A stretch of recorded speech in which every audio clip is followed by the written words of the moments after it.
Hi guys, welcome to the movie review of Harum Hara. Written and directed by Gnanasagar Dwaraka, starring by Sudhir Babu and Malavika Sharma. ఇదొక action crime drama movie. Plot విషయానికి వచ్చేసినట్లయితే హీరోకి అయితే money కావాలి. Engineering lab assistant నుంచి guns business చేసేలా ఎలా మారతాడు and ఎలా ఎదిగాడు అనేదే మీరు ఈ మూవీలో చూడబోతారు. ఇక ఓవరాల్గా మూవీ ఎలా ఉందంటే నాకైతే just okay, it's an average movie అనిపించింది. మూవీ పాజిటివ్స్ అండ్ నెగిటివ్స్ గురించి మాట్లాడుకుందాం. ఫస్ట్ మనం పాజిటివ్స్ మాట్లాడుకుందాం. ఫస్ట్ పాజిటివ్ వచ్చేసి సుధీర్ బాబు యాక్షన్ ఎపిసోడ్స్ మాత్రం నెక్స్ట్ లెవెల్ పర్ఫార్మెన్స్ ఇచ్చాడు. సో అతను చేస్తున్న ఆ యాక్షన్ సీన్ ఎపిసోడ్స్ మనం మూవీలో చూస్తుంటూ ఉంటే గూస్ బంప్స్ వచ్చేలాగా మనకి ఆ యాక్టింగ్ పర్ఫార్మెన్స్ అనేది సుధీర్ బాబు ఇది వరకు మూవీస్లో ఎప్పుడూ చెయ్యనంత యాక్షన్ పర్ఫార్మెన్స్ మనకి ఈ మూవీలో చూడడం జరుగుతుంది.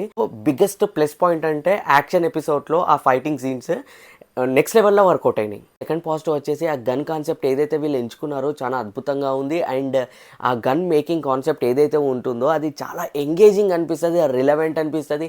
మనకి ఎంతసేపు చూస్తున్నంతసేపు మనకి ఆ కథతోటి మనం రిలేటబుల్ అవుతూ ఉంటాము. సో ఆ ఎంచుకున్న ప్లాట్ అంత బాగుంటుంది. అండ్ ఫస్ట్ హాఫ్ స్టార్టింగ్ నుంచి ఇంటర్వెల్ వరకు చాలా ప్రొసీడింగ్స్ నెక్స్ట్ లెవెల్లో ఉంటాయి. థర్డ్ పాజిటివ్ వచ్చేసి ఈ మూవీకి మ్యూజిక్ డైరెక్టర్గా పనిచేసింది చేతన్ భరద్వాజ్ గారు. హోల్ క్రెడిట్ ఇతనికే ఇవ్వాలి యాక్చువల్గా చెప్పాలంటే. కొన్ని మూవీస్కి అనుకుంటాం మనం ఈ మూవీకి ప్లస్ పాయింట్ మేజర్గా పెద్ద ప్లస్ పాయింట్ వచ్చేసి హీరో మొత్తం భుజాల మీద మోసాడు.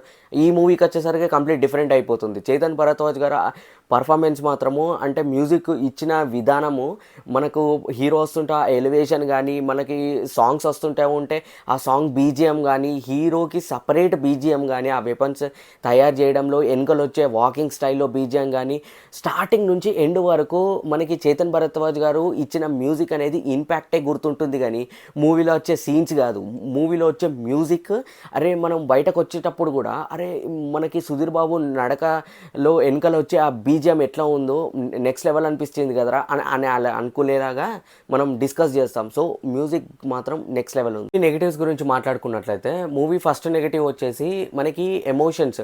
మూవీలో ఎమోషన్ ఏమంతగా వర్కౌట్ కాలేదనిపించింది. సెకండ్ హాఫ్లో స్టార్టింగ్ నుంచి ఎండ్ వరకు మనకి బోరింగ్ స్క్రీన్ ప్లే కానీ అంటే మనకి రిలేటబుల్ కాలేకపోతాం, అంటే స్టోరీ తోటి మనము ఎంగేజ్ కాలేకపోతాం. ఫస్ట్ హాఫ్లో మనకి ఎంత అయితే స్టోరీ అనేది ఇంపాక్ట్ ఇస్తుందో సెకండ్ హాఫ్కి వచ్చేసరికి ఫస్ట్ హాఫ్ ఎంత బాగుందో సెకండ్ హాఫ్ అంత డల్గా ఉన్నట్టు ఫీలింగ్ అవుతుంది. సెకండ్ మైనస్ వచ్చేసి మనకి చూసినంతసేపు ఇది ప్రిడిక్ట్ చేసేస్తాం ఇంకా నెక్స్ట్ టైం అవుతుందో అని చెప్పేసి ఇది వరకు చూసిన ఫిలిమ్స్ లాగానే అనిపిస్తుంది. మేజర్లీ మనకి మూవీ చూస్తుంటా ఉంటే second half especially Pushpa and KGF ఇందులో వచ్చే ఆ సీక్వెన్సెస్ ఫైట్ సీక్వెన్సెస్ కానీ స్టోరీ టెల్లింగ్ కానీ కొద్దిగా సింక్ అయినట్టు అనిపిస్తూ ఉంటుంది. థర్డ్ మైనస్ వచ్చేసి క్లైమాక్స్. సో క్లైమాక్స్ ఇంకా నేను ఆ మూవీ చూసినంతసేపు ఇంకా నేను డైజెస్ట్ చేసుకోలేకపోతున్నాను. అసలు ఆ హీరో విలన్ని చంపే సీన్ నేను ఇంకా దాని గురించి ఎక్స్ప్లెయిన్ చేస్తే స్పాయిలర్ అలర్ట్ అయిపోతుంది. మీరు ఒకవేళ ఆ మూవీ చూసుంటే కమెంట్ సెక్షన్లో కమెంట్ చేయండి మీకు ఎలాగ అనిపించింది అనేది. మరి మూవీ చూడొచ్చా చూడదా అని నన్ను అడిగితే టైంపాస్ కోసం అయితే ఒకసారి చూడొచ్చు, బాగానే అనిపిస్తుంది. ఆ స్టోరీ టెల్లింగ్ కానీ ఆ గన్ కాన్సెప్ట్ ఏదైతే ఉందో దాని గురించి చెప్పడం కానీ బాగానే అనిపిస్తుంది. సెకండ్ హాఫ్ కొద్దిగా డల్ అయినా అంటే మీకు బోర్ కొట్టినా పర్లేదు అని అంటే మాత్రం వన్ టైం వాచబుల్ మూవీ అని చెప్తాను. ఈ మూవీకి నేను ఇస్తున్న రేటింగ్ అవుట్ ఆఫ్ 5కి 2 స్టార్స్. సో ఇదండి ఈ రోజు మూవీ రివ్యూ. మళ్ళీ కొత్త మూవీ రివ్యూ తోటి మేము ముంగటికి వస్తాను.